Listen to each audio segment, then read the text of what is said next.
Start કરવા જઈ રહ્યા છે ચેપ્ટર નંબર 20 પ્રચલન અને હલનચલન. બરાબર છે. એકચ્યુઅલી આ શરૂઆતના જે ટોપિક્સ છે બેટા એ આ વખતે રિડક્શનમાં નીકળેલા છે. ખાલી કંકાલ તંત્ર હતું એ જ આપણે બોર્ડમાં ઇન્ક્લુડ હતું 11th ની એક્ઝામમાં, પરંતુ આ બધા ટોપિક નીટ માટે અતિ મહત્વના છે. બરાબર છે, એટલા માટે આપણે એને સ્ટાર્ટ કરીએ છીએ લર્ન કરવાનું. બરાબર છે, ચલો ભણીએ. પ્રચલન અને હલનચલન. પ્રચલન એટલે શું હું તમને સમજાવું, અને હલનચલન એટલે શું સમજાવું. બરાબર છે. હું અહીંયા બેઠી છું, તમે તમારા ઘરે બેઠા છો, તમે બેઠા બેઠા હાથ હલાવો છો. યસ, હાથ હલાવો છો, માથું હલાવો છો. ક્લિયર?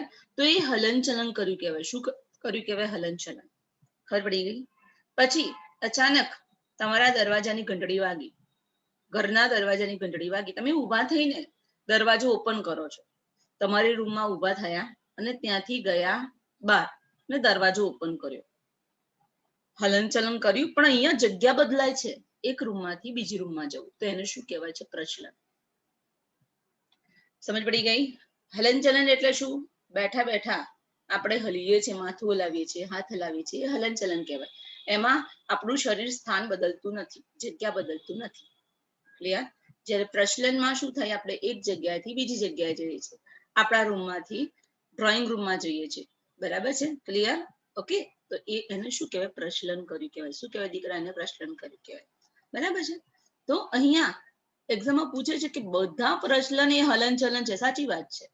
હું અહીંયાથી મારા ડ્રોઈંગ રૂમમાં જઉં છું તો ચાલીને જ જઉં છું ને, હલતી હલતી જ જઉં છું ને, રોબોટની જેમ તો જતી નથી. હવે વળી તો બધા પ્રચલન એ હલનચલન છે. સાચી વાત છે. પરંતુ બધા હલનચલન એ પ્રચલન નથી. સાચી વાત છે. જો લાસ્ટ લાઈન, હું બેઠી બેઠી માથું હલાવ્યું તો શું મેં પ્રચલન કર્યું? ના ભાઈ ના, મેં કર્યું નથી પ્રચલન.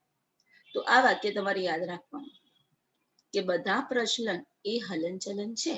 યસ, પરંતુ બધા હલનચલન એ પ્રચલન નથી. ખબર પડી ગઈ? માઇન્ડની અંદર સેટ કરી દેવાનું.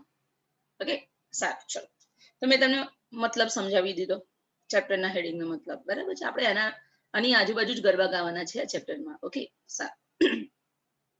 હલનચલન એ દરેક સજીવોનું એક અગત્યનું લક્ષણ છે. પ્રાણીઓ અને વનસ્પતિઓ ઘણા બધા પ્રકારના હલનચલન દર્શાવે છે. બરાબર છે. અમીબા કેવું છે? એક કોષી સુકોષ કેન્દ્રી છે. અમીબા કઈ સૃષ્ટિમાં આવે? પ્રોટિસ્ટા. સૃષ્ટિ કઈ દીકરા? પ્રોટિસ્ટા. આ સૃષ્ટિમાં કેવા સજીવોનો સમાવેશ થાય? બરાબર છે. થોડું નીટ આધારિત તમને સમજાવું છું.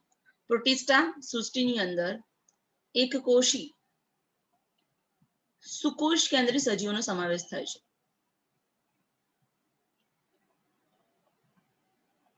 એક કોષી સુકોષ કેન્દ્રી સજીવોનો સમાવેશ કઈ સૃષ્ટિમાં થાય બેટા? પ્રોટિસ્ટામાં થાય છે.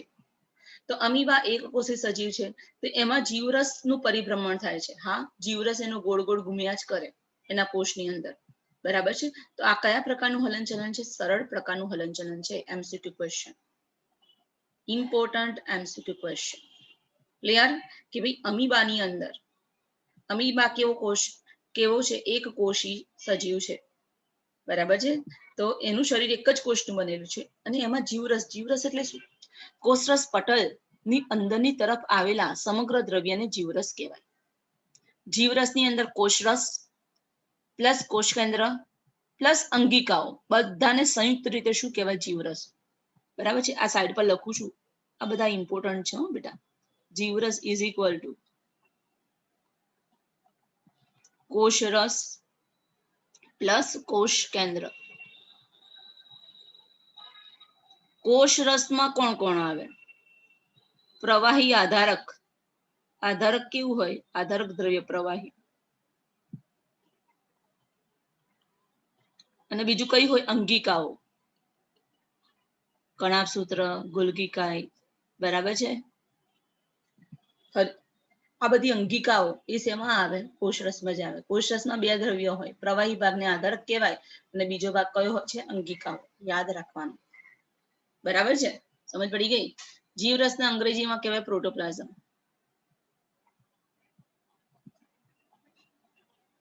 કોષરસને ઇંગ્લિશમાં કહેવાય સાઇટોપ્લાઝમ.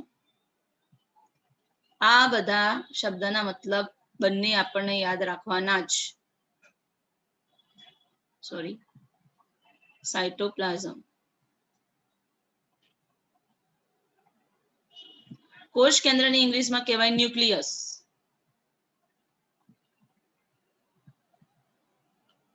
ખબર પડી ગઈ? ઓકે, ચલો. તો એક એમસીક્યુ મસ્ત મજાનો થઈ ગયો કે અમીબા એક કોષી સજીવ, તેમાં કોનું પરિભ્રમણ થાય છે? જીવરસનું પરિભ્રમણ થાય છે, જે સરળ પ્રકારના હલનચલનનું એક્ઝામ્પલ છે. ઓકે, ક્લિયર દીકરા? ઓકે, ચલો. બીજું, પક્ષમો દ્વારા હલનચલન થાય છે. અરે પક્ષમો દ્વારા શેમાં હલનચલન થાય? પક્ષમો દ્વારા હલનચલન થાય પેરામીશિયમમાં. બરાબર છે કે પક્ષમો દ્વારા હલનચલન કોણ કરે? તો સાઈડ પર લખી દો પેરામીશિયમ. કશા શેમાં આવેલી હોય? યુગ્લિના. યુગ્લિનામાં પણ કશા દ્વારા હલનચલન થાય છે. યુગ્લિના. સૂત્રાંગો શેમાં આવેલા હોય? હાઇડ્રા. બરાબર છે? બધું જે બધાનું લખું છે લખી દેવાનું. બરાબર છે? હાઇડ્રામાં સૂત્રાંગો દ્વારા હલનચલન જોવા મળે છે. યુગ્લિનામાં કશા અને પેરામીશિયમમાં પક્ષમો દ્વારા હલનચલન જોવા મળે છે. ક્લિયર? ઓકે. મનુષ્ય ઉપાંગો જડબા, આંખના પોપચા, જીભ વગેરે હલાવે છે.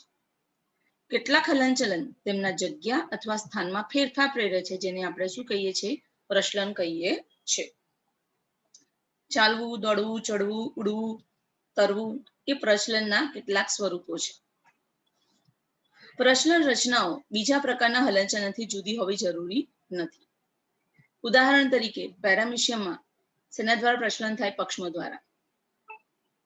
કોષ કંઠનળી દ્વારા, જો બીજું, કોષ કંઠનળી દ્વારા ખોરાકના હલનચલન અને પ્રચલનમાં પણ મદદ મળે છે. કે પેરામીશિયમમાં હલનચલન અને પ્રચલન પક્ષમો દ્વારા થાય છે. બીજું કોણ મદદ કરે? કોષ કંઠનળી. એ ખોરાકનું હલનચલન ખોરાકના ગ્રહણમાં ઉપયોગી છે. બરાબર છે? અને પ્રચલનમાં પણ મદદ કરે છે. પેરામીશિયમમાં કોષ કંઠનળી ક્યાં આવેલી છે? તો સમજાવો બેટા.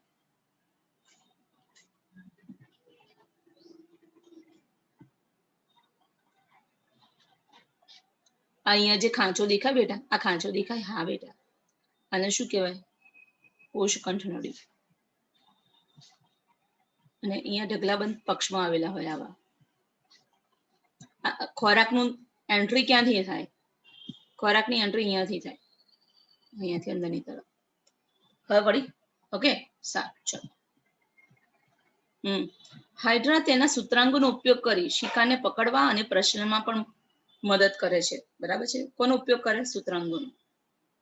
આપણે ઉપાંગોનો ઉપયોગ શરીરની સ્થિતિ બદલવામાં, પ્રચલનમાં કરીએ છીએ. ખબર છે? હલનચલન અને પ્રચલનનો અભ્યાસ અલગ ના થઈ શકે.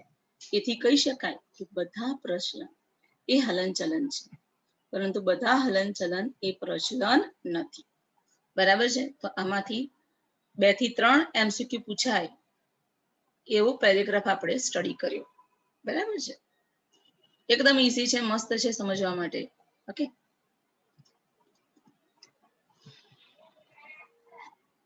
ઓકે, આગળ ભણીએ. કે પ્રાણીઓમાં પ્રચલનની પદ્ધતિઓ તેમના નિવાસસ્થાન અને પરિસ્થિતિની જરૂરિયાત પ્રમાણે બદલાય છે. દરેકની પ્રચલનની પદ્ધતિ જુદી જુદી છે. ફોર એક્ઝામ્પલ, સ્નેક છે, સાપ છે, એ પેટીથી ઘસડીને પ્રચલન કરે છે. હે ને બેટા? માછલી છે, એ તરીને પ્રચલન કરે છે. સમજ પડી ગઈ? ઓકે. પ્રચલન શેના માટે કરે? તો એ ખોરાક મેળવવા માટે, આશ્રય સ્થાન, સાથે યોગ્ય પ્રજનન સ્થળ માટે, સાનુકૂળ આબોહવાકીય પરિસ્થિતિની શોધ અથવા દુશ્મનો કે ભક્ષકોથી બચવા માટે સજીવો પ્રચલન કરે છે. બરાબર છે? આ પ્રચલન શા માટે કરવામાં આવે છે એનું કારણ છે. ઓકે, સારું. ખાલી આપણી વનસ્પતિ એવી છે બિચારી, એક જ જગ્યાએ ચોંટીને રહે છે. બરાબર છે? એ પ્રચલન કરી શકતી નથી. પણ વનસ્પતિ. હવે જોઈએ હલનચલનના પ્રકારો. કેટલા પ્રકારના છે? 3 પ્રકારના હલનચલન. અમીબીય, પક્ષમલ અને સ્નાયુવલ. Most important. જ્યારે સિલેબસમાં આને ઇન્ક્લુડ કર્યું હતું ને, ત્યારે આ 3 માર્કનો પ્રશ્ન હતો. બરાબર છે, 3 માર્કના પ્રશ્નમાં પૂછી શકાતો હતો. જોઈએ આમાંથી નીટનો એમસીક્યુ આવે છે. Very very important. હો,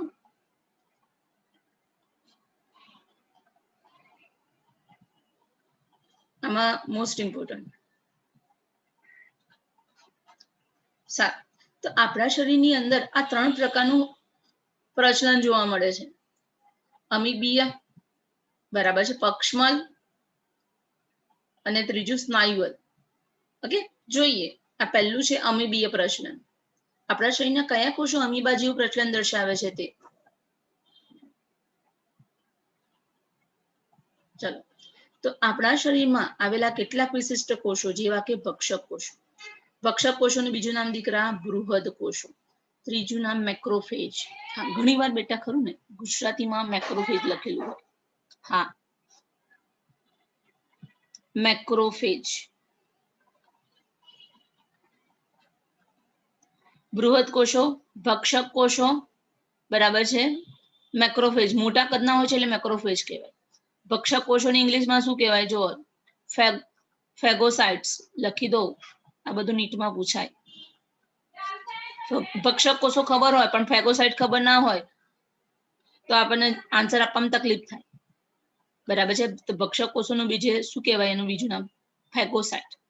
ઓકે, સારું. તો આપણા શરીરની અંદર આ ભક્ષક કોષો છે. રુધિરમાંના શ્વેત કણો, રુધિરમાં જે શ્વેત કણો છે એ કયું હલનચલન દર્શાવે છે? અમીબીય હલનચલન દર્શાવે છે. યાદ રાખવાનું કે આપણા શરીરમાં અમીબીય હલનચલન કોણ દર્શાવે છે? તો ભક્ષક કોષો. આના લખેલું હોય તો બૃહદ કોષો લખેલું છે, આની લખેલું હોય તો મેક્રોફેજ લખેલું હશે, કાં તો ફેગોસાઇટ લખેલું હશે. બીજું, રુધિરમાંના શ્વેત કણો એ અમીબીય હલનચલન દર્શાવે છે. મતલબ એ પોતાનો આકાર સતત બદલતા હોય છે. ધારો કે જો હું તમને કહું, આપણા શરીરના કોષો છે, બરાબર. હવે આ જે શ્વેત કણો છે, અહીંયા કોઈ બેક્ટેરિયા બેઠો છે ને શ્વેત કણ અહીંયા છે. જોજો હું તમને એક્ઝામ્પલ આપું. આ શ્વેત કણ આવ્યો, એને જોયું કે અહીંયા બેક્ટેરિયા છે, તો એ શું કરશે? એ ધીમે રહીને આટલી નાની જગ્યામાંથી પસાર થશે. આ રીતે જોજો કેવી રીતે પસાર થશે, આમ કરીને. અને પોતાનો આકાર બદલી દીધો ને, બરાબર. હતો ગોળ આકાર, પણ જેવી રીતે જગ્યા હશે ને એ પ્રમાણે આકાર ધારણ કરીને અહીંયા સુધી પહોંચી જશે અને પછી અહીં પહોંચીને એને ગળી જશે. બરાબર છે, કોને? બેક્ટેરિયાને, એને મારી નાખશે. ખબર પડી ગઈ? તો આપણા શરીરમાં આવી નાની નાની જગ્યાઓમાંથી આ જે શ્વેતકણો છે, ભક્ષક કોષો છે, એ પાસ થઈને જે જગ્યાએ પેથોજન હોય, રોગાણુ હોય, વિષાણુ હોય, ત્યાં જઈને એનો નાશ કરે છે. એટલે પોતાનો આકાર બદલતા રહે છે અમીબાની જેમ. તેથી તે કેવું હલનચલન દર્શાવે છે? અમીબીય હલનચલન, અમીબીય પ્રચલન દર્શાવે છે એવું કહી શકાય. અમીબીય હલનચલન દર્શાવે છે તેવું કહી શકાય. સમજ પડી ગઈ? ક્લિયર? તે જીવરસીય પરિભ્રમણ દ્વારા નિર્માણ પામતા ખોટા પગોને કારણે છે. હું તમને કહું, જો આ અમીબા, આ કોણ છે? આપણું અમીબા, એનો જીવરસ. હવે ધારો કે ખોરાક અહીંયા છે, તો અમીબા ખોરાકની દિશામાં આગળ પ્રચલન કરશે. કેવી રીતે? આ જીવરસ છે ને એને અહીંયા ધક્કો મારશે, અહીં આમ આ બાજુ. હવે જીવરસને ત્યાં ધક્કો મારે એટલે પછી ત્યાં અહીંયા ખોટો પગ ઉત્પન્ન થશે. અહીંયા ધક્કો મારે એટલે અહીંયા આ ભાગ ઉપસી જશે અને અહીંયા શું ઉત્પન્ન થયું? ખોટો પગ. આ પગ પરમાનન્ટ નહીં રહેતો, બરાબર છે. બને છે, નાશ થાય છે, બને છે, નાશ થાય છે, એટલે એને ખોટો પગ કહેવાય. પછી ધીરે ધીરે ધીરે એ તરફ ગતિ કર્યું, બરાબર છે. જોજો હો, એને ખોટો પગ મોટો કર્યો, પછી ખોટો પગ ની એને ધીરે રહીને ખોરાકની અંદર અંતગ્રહણ કરી દીધો. આ રીતે સમજ પડી? તો અહીંયા જો કે ભાઈ અમીબામાં જીવરસીય પરિભ્રમણ દ્વારા, કે અહીંયા જીવરસે ધક્કો માર્યો એટલે ખોટો પગ બન્યો અને એ ખોટા પગે ધીરે ધીરે ખોરાકને અંદરની તરફ ખેંચી લીધો. બરાબર છે. તો અહીંયા જીવરસીય પરિભ્રમણ દ્વારા નિર્માણ પામતા ખોટા પગોને કારણે અમીબીય હલનચલન થાય છે. કોષીય કંકાલના ઘટકો જેવા કે સૂક્ષ્મ તંતુઓ પણ અમીબીય હલનચલનમાં સંકળાયેલ છે. તો નીટ એમસીક્યુ ડિસ્કસ કરું છું. તો અમીબીય હલનચલનમાં નીચે પૈકી કઈ રચનાઓ સંકળાયેલી છે? તો પહેલી રચના આવશે ભક્ષક કોષો. બરાબર છે. એના બીજા બે નામ યાદ રાખવાના છે. બીજી રચના આવશે શ્વેતકણો અને ત્રીજી રચના આવશે સૂક્ષ્મ તંતુ. સૂક્ષ્મ તંતુ ના લખ્યા હોય તો એની જગ્યાએ માઇક્રોફિલામેન્ટ લખ્યું હોય. સૂક્ષ્મ એટલે માઇક્રો અને તંતુ એટલે ફિલામેન્ટ. બરાબર છે.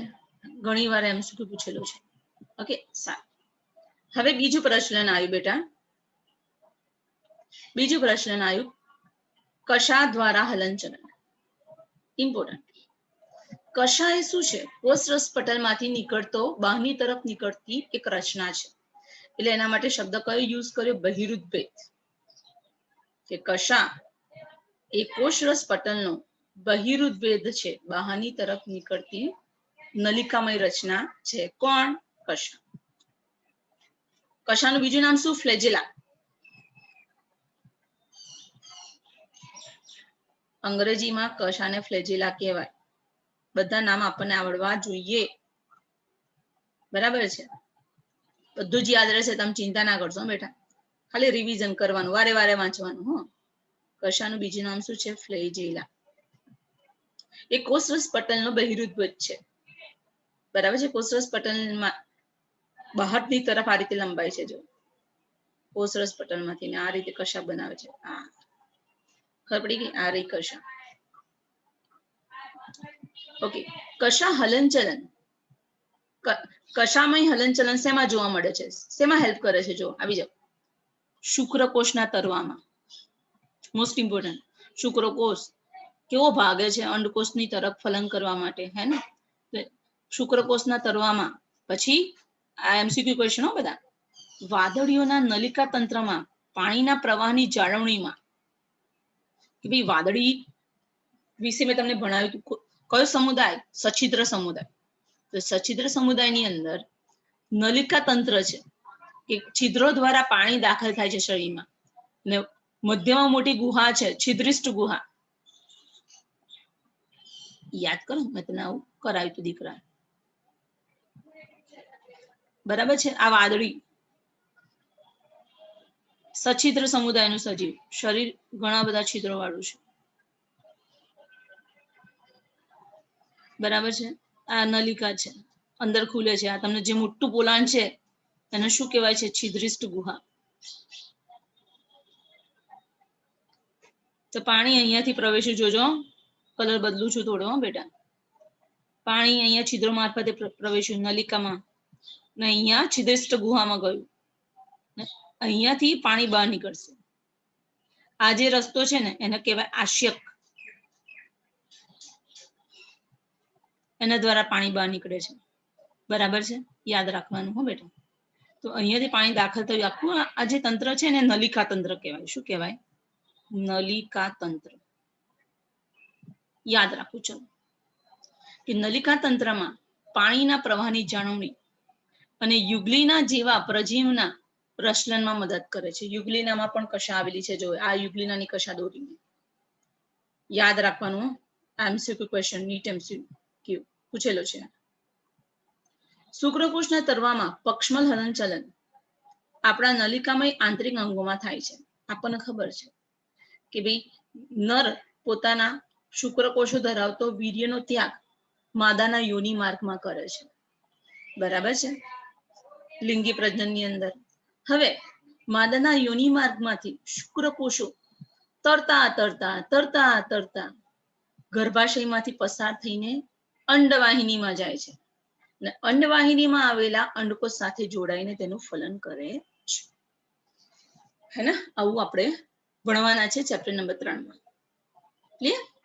અત્યારે આટલું જ યાદ રાખવાનું કે શુક્રકોષના હલનચલનમાં કયું હલનચલન હોય છે? પક્ષમલ હલનચલન. ઓકે, સારું. બીજું, જે અંદરની સપાટી ઉપર પક્ષમલ અધિચ્છદીય પેશીથી આવૃત હોય છે. બરાબર? કે ભાઈ શુક્રકોષની જે પૂંછડી હોય એ પૂંછડીની અંદર પક્ષમલ અધિચ્છદીય પેશી હોય અને એનાથી એ ફટાફટ હલનચલન કરતા હોય છે. પછી આવી શ્વાસ નળી, બરાબર, મોસ્ટ ઇમ્પોર્ટન્ટ. શ્વાસ નળી અને અંડવાહિની આ બંને ઇમ્પોર્ટન્ટ છે, નીચે આવશે સમજાવું છું. આપણે જે શ્વાસ નળી છે બેટા, એમાં પક્ષમલ અધિચ્છદ આવેલું છે. ઘણીવાર શ્વાસની અંદર ધૂળ જતી રહી હોય તો આપણે છીકો આવે છે, છીકોથી એ ધૂળ બહાર નીકળી જાય છે.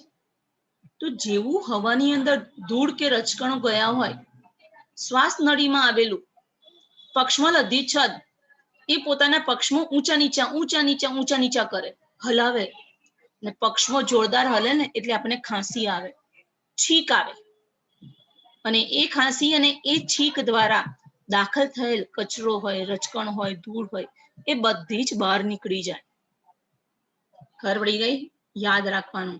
તો શ્વાસ નળીમાં આવેલું પક્ષમલ અધિચ્છદ આવેલું છે, અને ત્યાં આવેલા પક્ષમો સંકલિત ભેગા થઈને હલનચલન કરે છે, અને ધૂળના રજકણો અને કેટલાક બાહ્ય પદાર્થો જે વાતાવરણની હવા સાથે દાખલ થાય છે તેને દૂર કરવામાં મદદ કરે છે.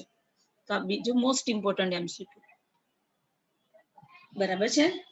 પક્ષમલ હલનચલન, પક્ષમલ અધિચ્છદ ક્યાં આવેલું છે? તો શ્વાસ નળીમાં. બીજું ક્યાં આવેલું છે?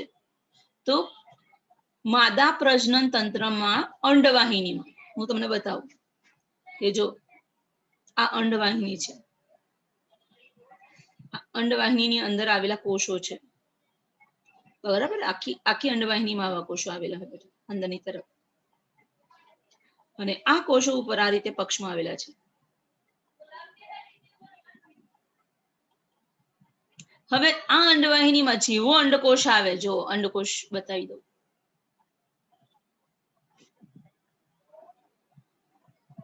આ અંડકોષ આવ્યો. આપણો અંડકોષ કેવો છે? અચલિત, પોતાની જાતે ચાલતો નથી, ચલિત નથી. એ કેવો છે બેટા? અચલિત છે. બરાબર. તો આ અંડકોષ ગર્ભાશય તરફ ધીમે ધીમે આગળ વધશે, તો એને ધક્કો કોણ મારશે? આ છે અંડકોષ. તો જેવો અંડકોષ અહીંયા આવશે અંડવાહિનીમાં, તરત જ આ પક્ષમાં છે ને ગતિ કરવા માંડશે, આમ આ બાજુ એવી રીતે ગતિ કરશે કે અંડકોષ ધીમે ધીમે અહીંયાથી અહીંયા આગળ જશે. જેવો અહીંયા આવશે એટલે પાછા અહીંના જે પક્ષમાં હશે, હે ને, એ ફટાફટ ગતિ કરશે. બરાબર છે? અને એ આને ધક્કો મારશે કઈ તરફ? આગળની તરફ. યાદ રાખવાનું. અને આ રીતે અંડકોષનું વહન થશે. બરાબર છે? આપણો અંડકોષ કેવો છે બેટા? અચલિત છે, એ પોતે સ્થાન બદલી શકતો નથી. બરાબર છે? શુક્રકોષ કેવો છે? ચલિત છે, ભાગ મિલ્ખા ભાગ. જ્યારે અંડકોષ માદાજન્યુ અચલિત છે. ક્લિયર? તો અંડકોષનું વહન માટે કયું હલનચલન ઇમ્પોર્ટન્ટ છે? પક્ષમલ હલનચલન. બરાબર છે? આ પક્ષમલ હલનચલન ક્યાં જોવા મળે છે? તો અંડવાહિનીમાં. MCQ question. અહીંયા માદા પ્રજનન તંત્ર, અહીંયા અંડવાહિની લખવું જોઈએ. તમે લખી દો દીકરા, હા બચ્ચાઓ. અહીંયા અંડવાહિની લખવું જોઈએ. લખી દો બેટા કે અંડવાહિનીમાં અંડકોષના વહનને સાનુકૂળતા કોણ પૂરી પાડી આપે છે? તો જવાબમાં આવે પક્ષમલ હલનચલન. કારણ કે અંડવાહિનીમાં કયું અધિચ્છદ આવેલું છે? પક્ષમલ અધિચ્છદ આવેલું છે. તો દર વર્ષે આ જે ટોપિક ભણ્યા અત્યાર સુધી એમાંથી એક MCQ પૂછાય છે. બરાબર છે? ઓકે, સારું. હવે આવ્યું સ્નાયુઅલ હલનચલન, કે આપણા ઉપાંગો, જીભ, જડબા વગેરેના હલનચલન માટે સ્નાયુનું હલનચલન જરૂરી છે. સ્નાયુઓ પાસે કયો ગુણધર્મ છે? સંકોચનનો ગુણધર્મ છે. બરાબર છે? માનવમાં અને મોટા ભાગના બહુકોષી સજીવોમાં થતા પ્રચલન અને હલનચલનમાં સ્નાયુઓ ઉપયોગી છે. સ્નાયુઓ પાસે અગત્યનો ગુણધર્મ છે સંકોચનનો. આ પ્રકારના પ્રચલનમાં સ્નાયુઓનું કંકાલ તંત્રનું અને ચેતાતંત્રનું પારસ્પરિક સહયોગની ક્રિયાઓ જરૂરી છે. કે આપણે અહીંયાથી તમે ઉઠીને બાથરૂમમાં જાઓ છો, કાં તો બહાર જાઓ છો, કાં તો કિચનમાં જાઓ છો, તો એના માટે તમારું ચેતાતંત્ર અને બીજું કંકાલ તંત્ર બંને કામ કરતા હોય. વિચારીને જાઓ છો તમે કે મારે ક્યાં જવું છે, કે બહાર જવું છે, બાથરૂમમાં જવું છે, કે કિચનમાં જવું છે. મગજ વિચારે છે, પછી ઉભા થઈને ચાલો છો. બરાબર છે? તો આપણા સ્નાયુઅલ પ્રચલનમાં કયા બે તંત્ર ભાગ ભજવે છે? કંકાલ તંત્ર બરાબર છે. કંકાલ તંત્રમાં હાથ પગ અને એની સાથે જોડાયેલા સ્નાયુઓ આવે. અને બીજું ચેતાતંત્ર એ ભાગ ભજવે છે. ક્લિયર? ઓકે, સારું. તો આપણું આટલું આજે પત્યું.